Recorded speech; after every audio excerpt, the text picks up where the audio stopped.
Hello, Charl. Hello. Thank you for joining us so Hi there. quickly. It's a pleasure. Please tell us who you are. So my name is Charl du Bois and I'm the Managing Director for Capespan. Wow. Fantastic. And so obviously the South African conference for IFPA is very important to companies like Capespan.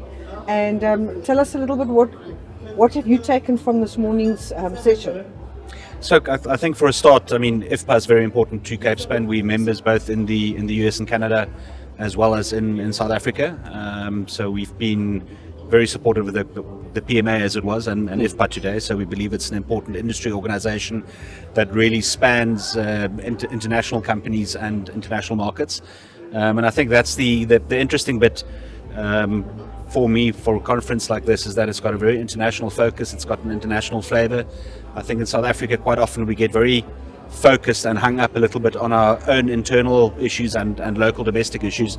So it's really nice to just have a little bit of a bigger view of what's happening in the larger world. Just a question. We had Michelle Phillips talking about the ports, and you guys were quite instrumental end of last year with the shipping from Walvis Bay for the first time. What's been your takeaway from the ports, and how has that project gone? What's new? What's coming in the new season? Look, I think it's a big question. It's a big question with probably more than one answer. Okay.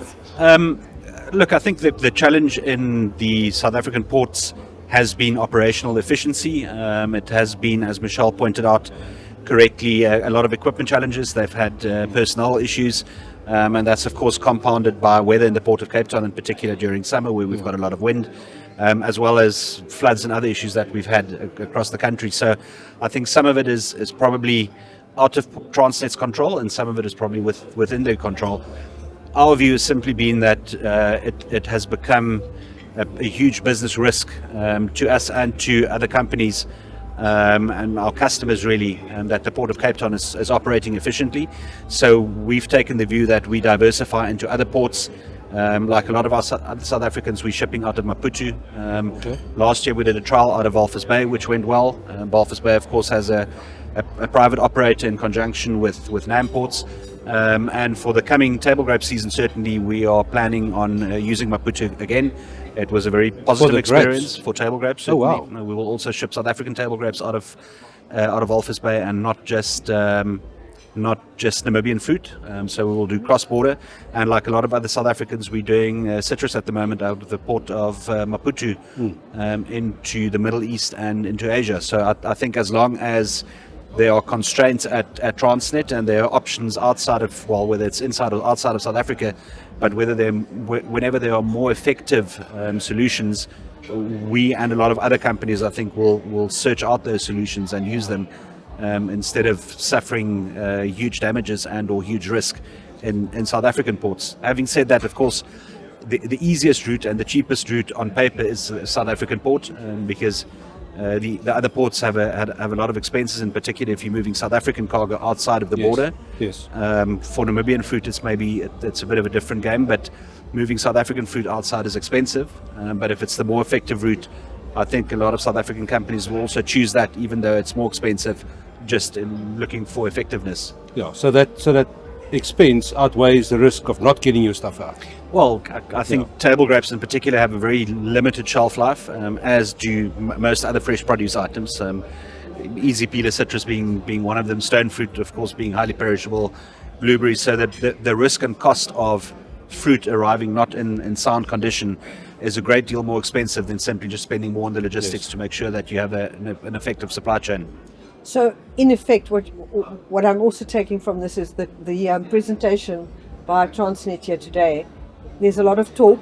If they start walking the walk and it actually starts getting implemented, it will be far better to be able to use our own ports once they're efficient enough. Of course. I think that my big takeaway also from her presentation is I was a little bit taken aback because we've spoken to, as an industry, I mean, we've been concerned about equipment shortages in all of the ports, and if I added up the amount of equipment that is on order at the moment, I think I got to 190 pieces of equipment, including trucks, straddle carriers, cranes, all of which are very expensive pieces of equipment, and that's not going to arrive in a very short period and be the panacea that you'd hope. So I think a lot of that will will take a year or two probably to fix. That it's fixable, I'm sure.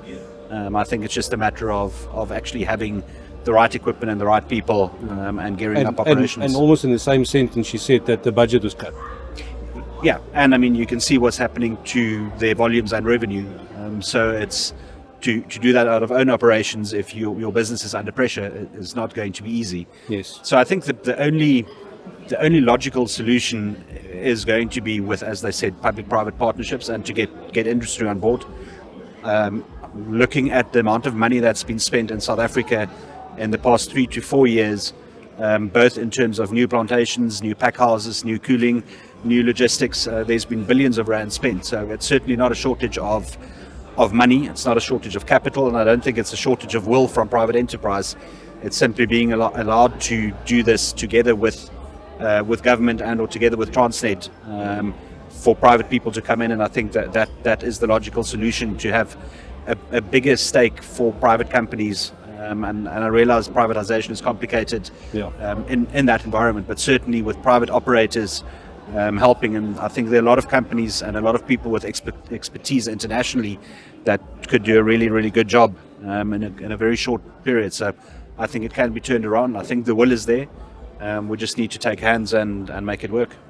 Fantastic. Wow, thank you. Very thank good you answer very, to very a much complicated question. Yes, thank you very, very much. You obviously deal with the daily, so Yeah. there you go. Thanks. Perfect. Thank you very much. Thanks, Charl. Good. All right. Thank you. Thanks very much. Good to Thank see you. I say.